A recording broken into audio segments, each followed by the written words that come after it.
Hey guys, this is Chad, Speech Communications, Persuasive Speech. Social media ruins lives. Today I will demonstrate several ways social media is ruining your life. I believe it is. I believe social media is the downfall of society.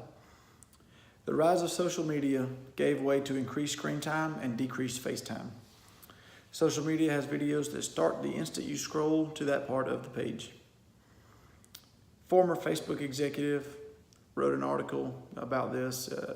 He spoke to a group in Stanford that was graduating from the business school. It said, "It literally is a point now where I think we have created tools that are ripping apart the social fabric of how society works."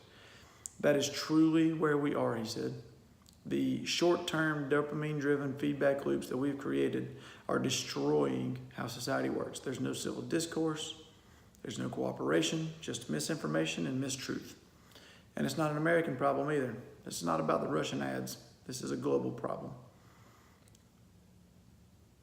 That guy was there from 2007 to 2011. He's been gone for 7 years. Everything that he said was true then, and it's true now. He also said that the problem is not isolated to Facebook. He cited other social media platforms such as Instagram, Twitter, and Snapchat. His name was Pali Hapataya. He pointed to a hoax in India that had spread through the WhatsApp and led to the lynching of several men who were falsely accused of being child traffickers. There's not really much else you can say about that. They were falsely accused, and a bunch of people went and lynched them for it. Absolutely no evidence to go on, no criminal court to hear their case or to hear the prosecution's case. That's what we've come to nowadays. It's ridiculous.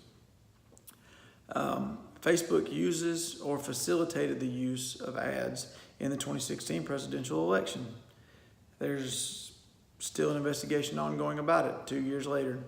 CEO Mark Zuckerberg did testify before Congress over the use of ads in the presidential election of 2016.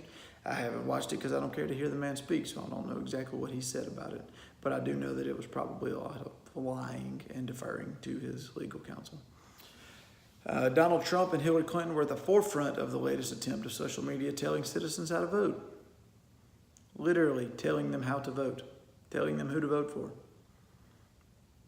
Could have put Bernie Sanders' name in there, but he got like 7 votes. Anyways, the 3 biggest social media services collaborate information about your likes, followings, and snaps to provide an ad experience tailored to you specifically.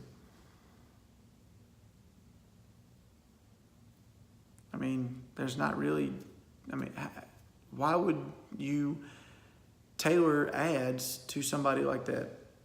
Oh, to make money. Social media was never about connecting the world or about connecting each other to their friends and their family and to new people on the other side of the planet. It was always about making money. It hid really well in the whole, connecting the world to each other for a while, but it's come out now. It's all about making money, which is coincidentally, the love of money is the root of all evil, and social media is the downfall of society. It's right there in front of our faces, guys. We got to pay more attention to it, okay? So if you like it now or shop for it on the web, Facebook's going to know about it.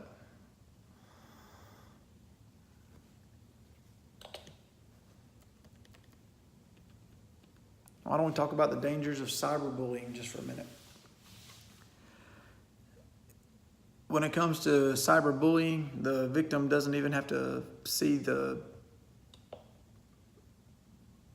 victim doesn't have to see the bully face to face. You can just do it on the web. It's all keyboard warriors.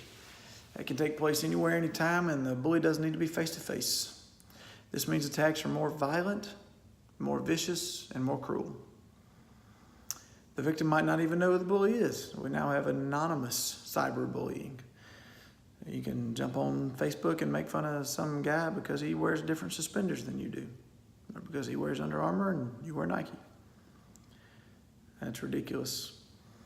This cyberbullying, just like all types of bullying, can be incredibly damaging to a person's self-esteem, social skills, and even their confidence.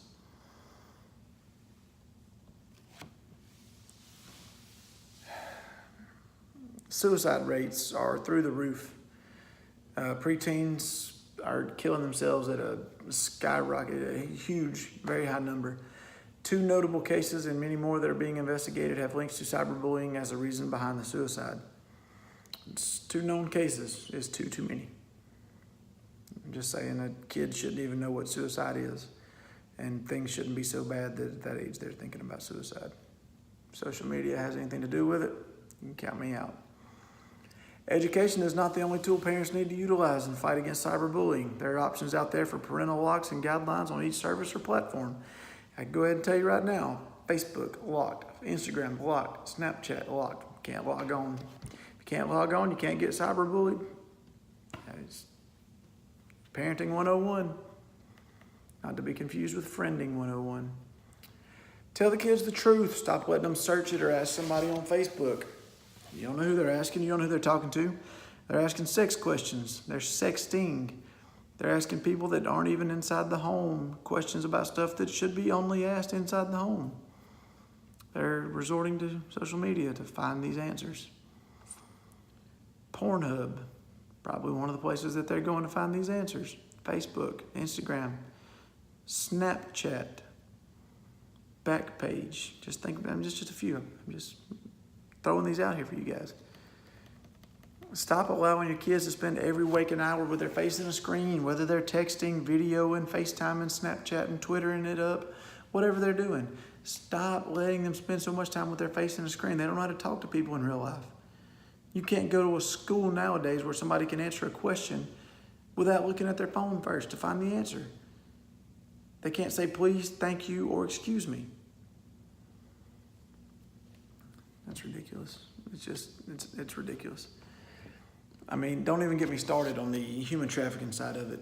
It's ridiculous, the amount of human traffickers that are using social media to get to. I mean, traffickers worldwide are increasingly using social media to contact vulnerable teenagers and sell them into sex work. Quick to adopt the latest online platforms popular with teenagers that has created new challenges for law enforcement agencies. Once limited to luring victims in the street, traffickers can now message thousands of people through the Instagram, Facebook, Kik, whatever that is, tagged, and Twitter, with WhatsApp and Snapchat some of the latest tools in their arsenal.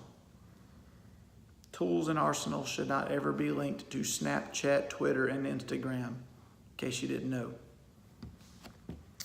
Globally, nearly 21 million people were victims of human trafficking. That's a $150 billion industry, according to the United Nations International Labor Organization.